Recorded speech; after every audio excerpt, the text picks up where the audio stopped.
ミルトンチャンネルです。今日は東京から300キロだけの運転で超快適な北海道車中泊フェリー旅に行ってきました。その乗った船がこちら。この船、車両運搬費込みで片道19,800円で乗れる上に、船内には露天風呂やスポーツジムも併設されていて、ちょっとした豪華客船気分が味わえました。昨年の冬、私は北海道に車中泊の旅に出かけました。この時は極力フェリーを使わず陸路で行ってみたかったので、東京から札幌まで片道1100キロとかなり過酷な運転をして札幌までたどり着きました。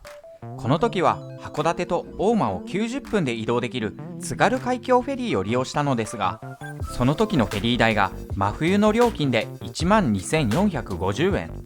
今回私が乗る6月の料金は14,970円まで上がります。実際にはこれにプラスして1100キロの高速代やガソリン代がかかるので、札幌にたどり着くまでに5万円弱の移動経費がかかり、これにプラスして約16時間の車の運転が漏れなくついてきます。今回はなるべくコスパ高く快適に移動したかったので、良い移動手段をずっと探していました。そこで見つけたのが新日本海フェリーの新潟小樽便。私のエブリィの全長は4メートル未満なので、正規料金が21,700円。これに往復 10% の割引で車両運搬費込みで19,530円で乗船できます。乗船時間はお昼の12時に乗って翌朝4時には着くので16時間半の船旅。これは東京から札幌まで運転をしてもほぼ同じような時間運転しなければならないので、自分で運転しなくていいことを考えるとかなり楽な移動手段です。インターネットで全て予約できたので新潟に向かいます。今回は燃費も測りたかったのでメーターをゼロに合わせました。東京から新潟までは300キロですが、北海道まで1100キロ運転することを考えると今回はむしろ楽に感じます。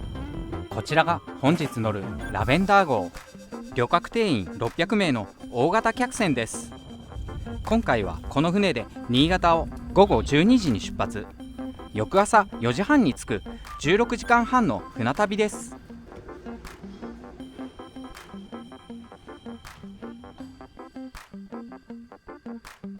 こちらはロビー。ちょっとゴージャスな作りになっています。こちらは私の客室スペース。行きの便は一番安いスペースを選びました。ライフジャケットも常備されています。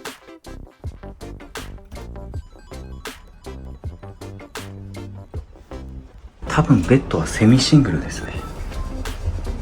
ここに飲み物とか食べ物を置ける台みたいなものがあります。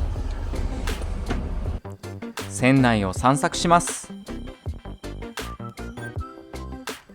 スポーツルームも完備されています。船に飽きたら使おうと思っていましたが、使うことなく小樽に到着してしまいました。ここはフォワードサロン。ここで談笑したり、船前方の景色を眺めることができます。こういう椅子が固定してあるのが船の特徴的なところです。大波で揺れてもこの椅子が吹っ飛ばないようになっています。今日はあいにくの雨なんでデッキは閉鎖されているようです。バーベキューテラスに出てみます。ここは屋根やガラスの壁があるので雨の日でも開放されていて、持ち込みした食べ物等もここで楽しむことができます。ラベンダー後部には救急艇やヘリポートも備え付けられてました。バーベキューテラスは広いものが2カ所あったので広々とした印象でした。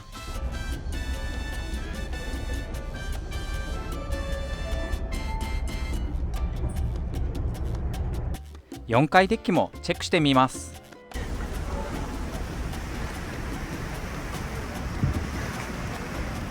行けないようになってますね。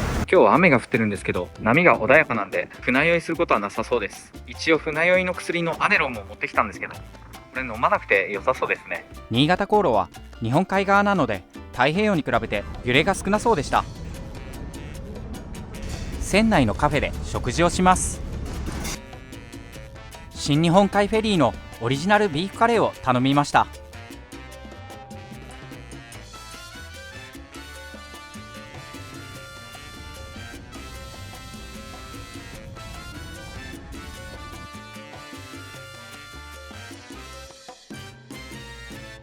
ラベンダー号には大浴場もついていて、船に乗ったお客さんは無料でサウナや日本海を見ながら入れる露天風呂も使えます。タオルも1枚100円でレンタルできるので、レンタルしてお風呂に入りました。翌朝は4時半の下船なので、この日はすぐに寝ました。3時59分、小樽港に着きました。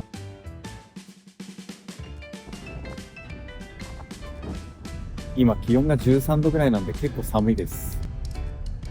日の出がやっぱり早いですね。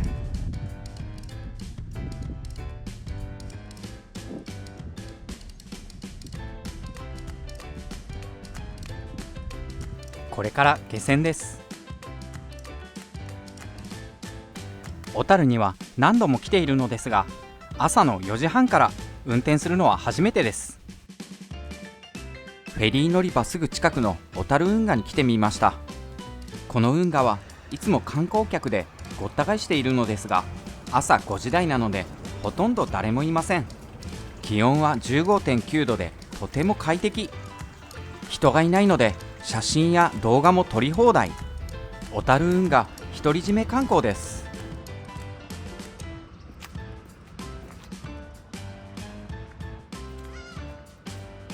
この時間帯の小樽運河最高ですね。小樽運河がこんなに空いてるっていうことはあんまりないんで、正直朝4時半にフェリーで着いた時は朝が早すぎて何していいかわからなかったんですけども、空いてる小樽運河を堪能できるのは結構いいですね。この感じの景色を堪能できるのはフェリーで船旅をしてきた人の特権かもしれないですね。この後北海道でサップフィッシングをやってみたくて、小樽運河から30分ほどのところにある浜中藻入海水浴場というところに向かいました。ルーフボックスからサップを取り出して膨らませます。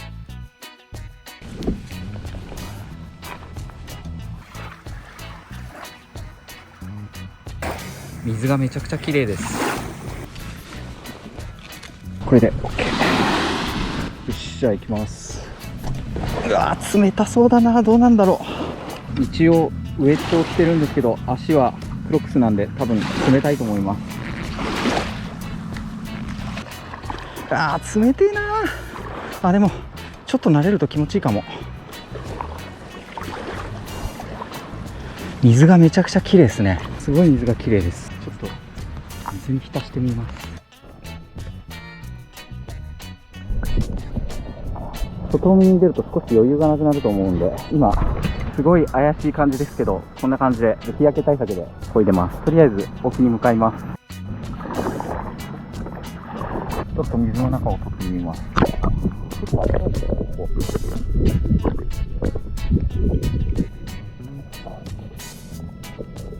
いやー、めちゃめちゃ気持ちいい。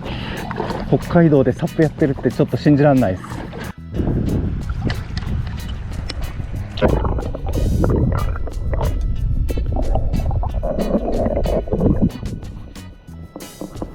この後しばらく釣りをしてみたのですが、何も釣れなかったので、すぐに他に上がりました。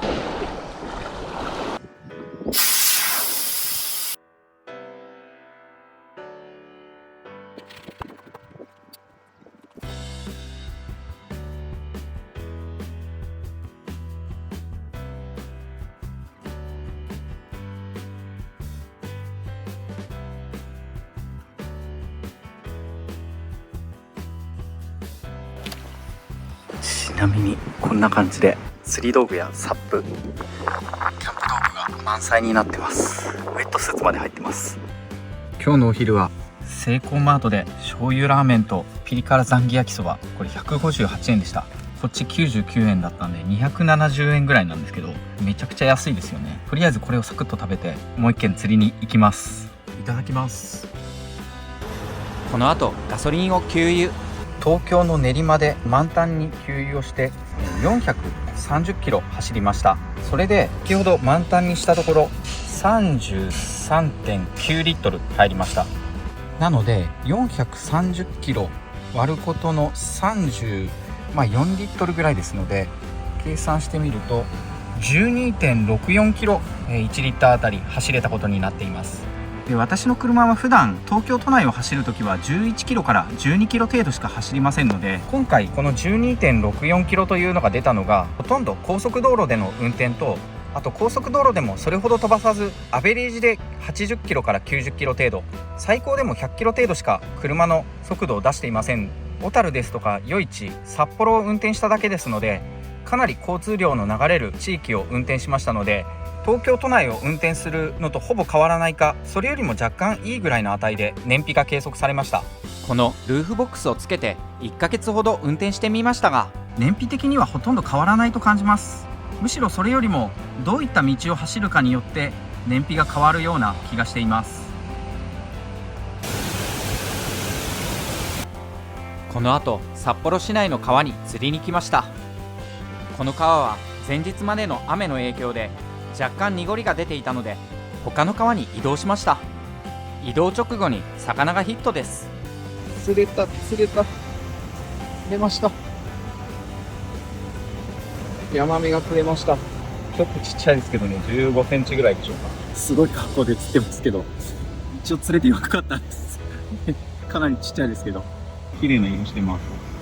これは逃がします。この後、札幌から約40キロ、車で約1時間の支笏湖というところに移動しました。この支笏湖は深さと透明度で知られる火山湖で、釣りやボート、遊覧を楽しめるので、北海道の方々にも人気があります。今回はこの支笏湖で翌朝一番から釣りをしてみたかったので、支笏湖のそばで車中泊をします。この日、支笏湖のある千歳市の天気予報は曇りだったのですが、支笏湖に近づくにつれ霧混じりの雨が降ってきました。はい。で、今日の車中泊場所に着いたんですけど、街灯も何もないので真っ暗です。一応ライトつけるとこんな感じで、もうすぐそこが支笏湖なんですけど、ライト消すと真っ暗で何も見えない感じですね。一応ここ駐車スペースになってるんで、ここで今日は寝たいと思います。ちょっと若干雨が降ってるんですけど、明日は一応曇りらしいんで、ここで今日は眠りたいと思います。一応今日寝るところはこんな感じです。僕一人しかいなくて結構寂しいっちゃ寂しいんですけども、とりあえずここで寝ます。ちなみにこちら側は湖ですね。ここが支笏湖です。夜なのに水が透明なのが分かります。ちなみに向こう側に見えるオレンジ色の光のところが丸駒温泉というところだそうです。今日は私はここで寝ます。ちなみに助手席の方はですね、このように金網がしてあって、一応これでヒグマがここのとこには来れない感じになってるんで、ちょっとトイレはないんですけども、こんな感じでクマが来ないようにはなってます。はい、今日はこんな感じで、もう釣り三昧な感じだったんで、この辺全部釣り道具なんですけど、ちょっと片付ける気力もないので、もう寝たいと思います。今日何にも料理しなかったです。時刻は23時43分。こんな感じなんですけど、ちょっともう疲れたんで寝ます。そして明日は朝4時にはもう日が昇ってるんで、そのぐらいから釣りをして、この支笏湖は大きい魚が釣れるという話なんで、魚を釣りたいと思います。それでは、はい、時刻は5時12分。外の様子なんですけれども、ご覧のようにあいにくの雨です。今日は本当は曇りの予報だったんですけど、雨が降っちゃってます。霧雨程度なので頑張って釣りをしてみます。ルーフボックスから釣りの装備を取り出します。ルーフボックスは車内に入れたくない汚れ物も保管できるのでとても便利です。渓流釣りの必需品、ウェーダーを着て釣りをします。このウェーダー、格好は武骨ですが、水に濡れないだけでなく、防寒や虫刺されからも体を守ってくれるので、今回大活躍してくれました。この後、ルアー釣りやフライ釣り、1時間ほど試しましたが、寒さのせいか私の腕が悪いせいか、この時は全く釣れなかったので、近くを散策することにしました。ここは私が車中泊した場所から車で1分ほどの場所にあるホロピナイ園地。昨日私が車中泊してたところはこの辺りにあるんですが、こちらの方がおすすめですね。トイレもこのようにありますし、自動販売機もありますんで、こっちの方が車中泊しやすいと思います。このホロピナイ園地からはボートで沖に出るとヒメマスも釣れるそうで、ペダルボートのレンタルや体験遊漁も利用できます。これがアメマスっていう魚ですね。これがウグイですね。秩父っていうのがいるはずなんですけど、秩父が見当たりません。これから札幌で予定があるので支笏湖を後にしました。この日の夜はすすきのでライブ演奏する仕事もいただいているので非常に楽しみです。まだライブまでには時間があるので少し札幌市内を観光します。ここはすすきのから徒歩5分で行ける鴨鴨川。都会を流れる川なのに水がきれいで、ビルの谷間にある清流に癒されます。この日のすすきのライブの映像は撮れていないのですが、お客様と一体となって大盛り上がりでした。楽しい時間はあっという間。この日はすすきの近くの中島公園で車中泊です。はい、時刻は12時3分。ビルの谷間に車を止めてたんで、太陽の光もほとんど当たらなくて、お昼過ぎまで爆睡してしまいました。すすきのから徒歩5分の中島公園を散策してみます。ここは都会の公園なのに自然豊かな公園で、散歩はもちろんボート遊びもできるようになっています。この日はちょうど札幌祭りの日と重なって縁日もたくさん出ていました。お腹が空いてきたので、まだ試したことのないお店で昼食をとります。餃子とカレーのお店、札幌三好の。初めてなのでカレーと餃子の三好のセットを注文しました。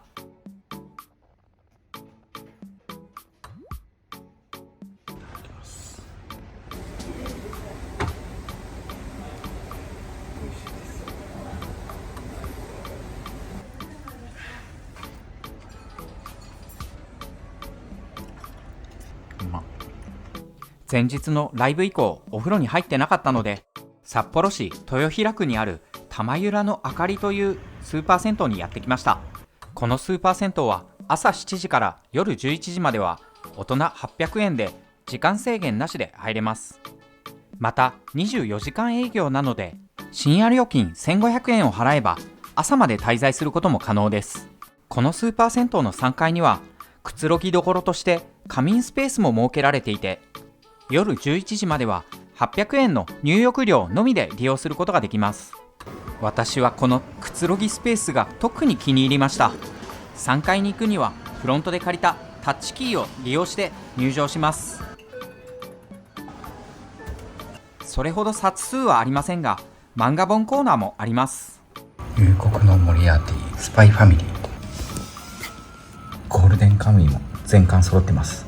またフリースペースも用意されていて、 Wi-Fi も使えるみたいです。便利です。仮眠スペース用の毛布も無料で借りることができ、くつろぎどころは男性女性専用で分かれています。仮眠用のマットレスは一つ一つ壁で仕切られていて、リラックスして寝ることができます。個別に明かりがつけられるので漫画を読みながら寝落ちすることも可能です。1階カフェスペースで食事をします。鶏丼とかけそば、美味しそうです。いただきます。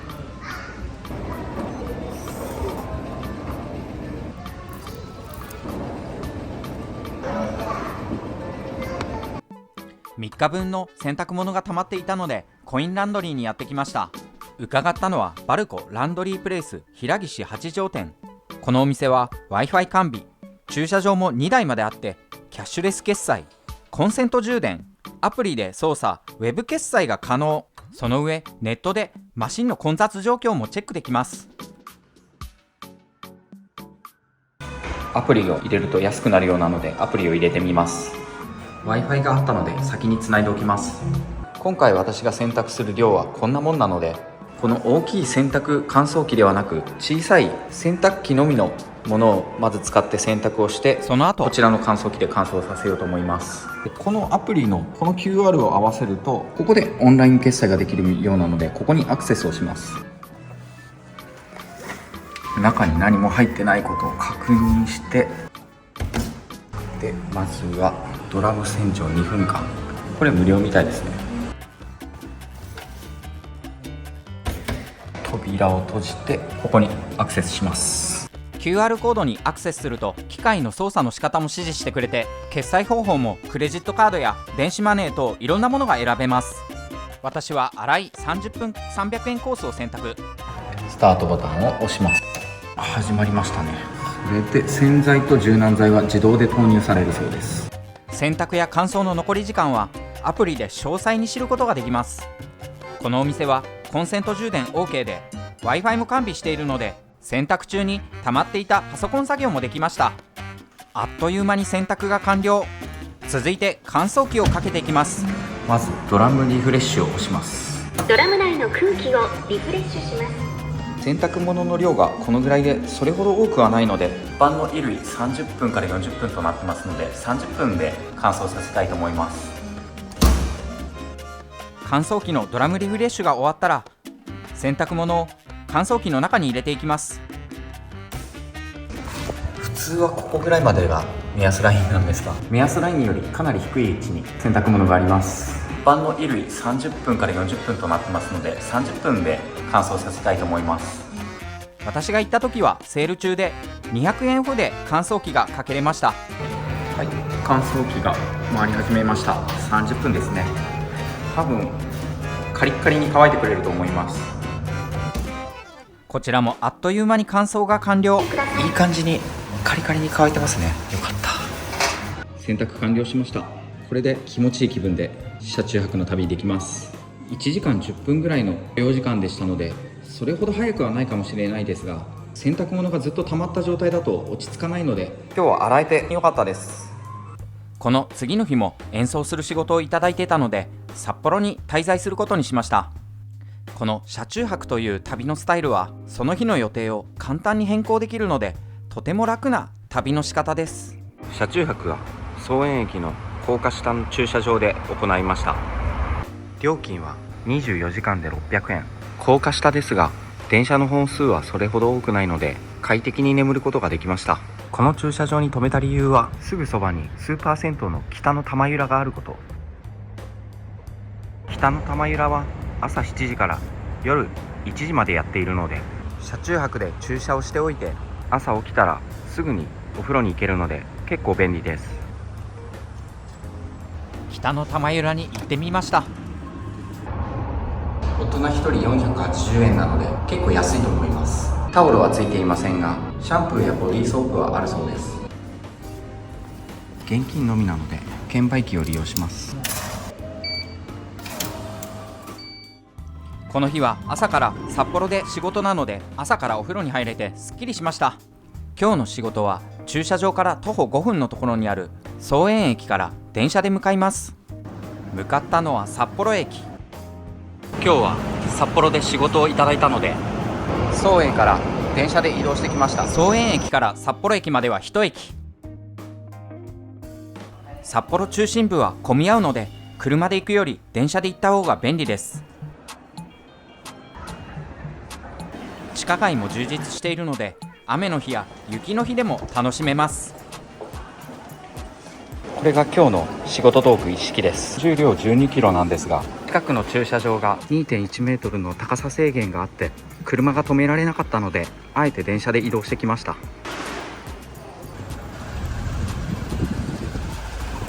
今日お仕事させていただくのは HBC 北海道放送局です。今日はここでパーカッションの演奏をする仕事をいただきました。ここが本日の録音ブース。隣のミキシングルームから指示をいただいて、この録音ブースの中で演奏をしていきます。今回私が演奏させていただいたのは、吉田類さんの北海道ぶらり街巡りという番組内での BGM 演奏。東京ではこのような形で何度か演奏したことがありますが、北海道の車中泊旅中にこういったお仕事をいただけるのは本当にありがたいです。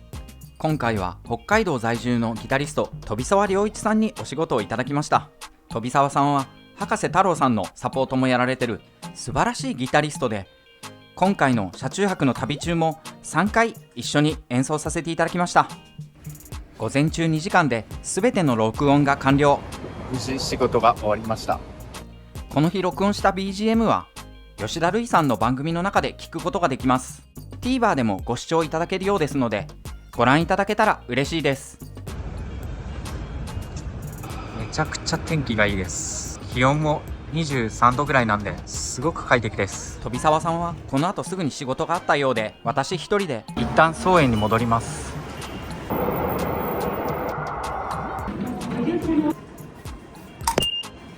総園駅は札幌から1駅、電車で3分程度で移動できますし、北の玉浦も徒歩3分以内に到着できますので、札幌やすすきので飲んだ後にこの駐車場を使って車中泊の拠点にするのも車中泊として使いやすいかもしれません。またこの駐車場はガード下にあり、車高の高いキャンピングカーでも余裕で止めれますので、雨や雪の日にも利用しやすいです。この後どうしても仕事の打ち上げをしたくて、車で行ける美味しい回転寿司の店にやってきました。名古屋家庭パッサム店。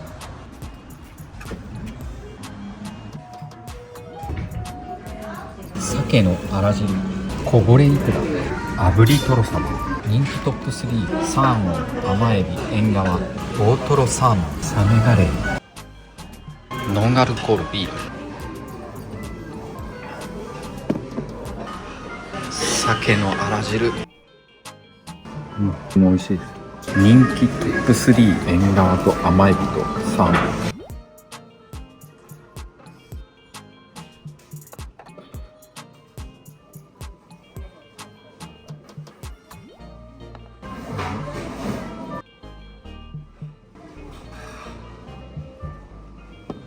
こぼれいくら、これは乗せる瞬間を実演していただけるのでお願いしてみました。滑るスノーボードさん、高齢からごせやさん。先切符を取ります。せーの、遅い。遅い。遅い。目がいっぱい。遅い。高齢から押しても、ありがとうございます。めちゃくちゃ恥ずかしい。太鼓まで叩いていただくのめっちゃ恥ずかしいです。めっちゃ量多いですね。いただきます。うまっ。大トロサーモン。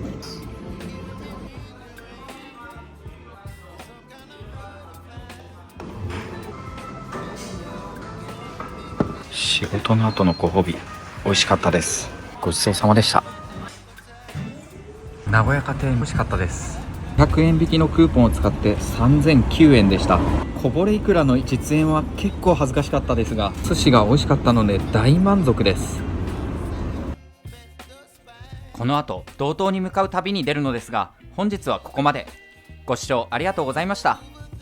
もしこの動画を気に入っていただけたらチャンネル登録、グッドボタンよろしくお願いいたします。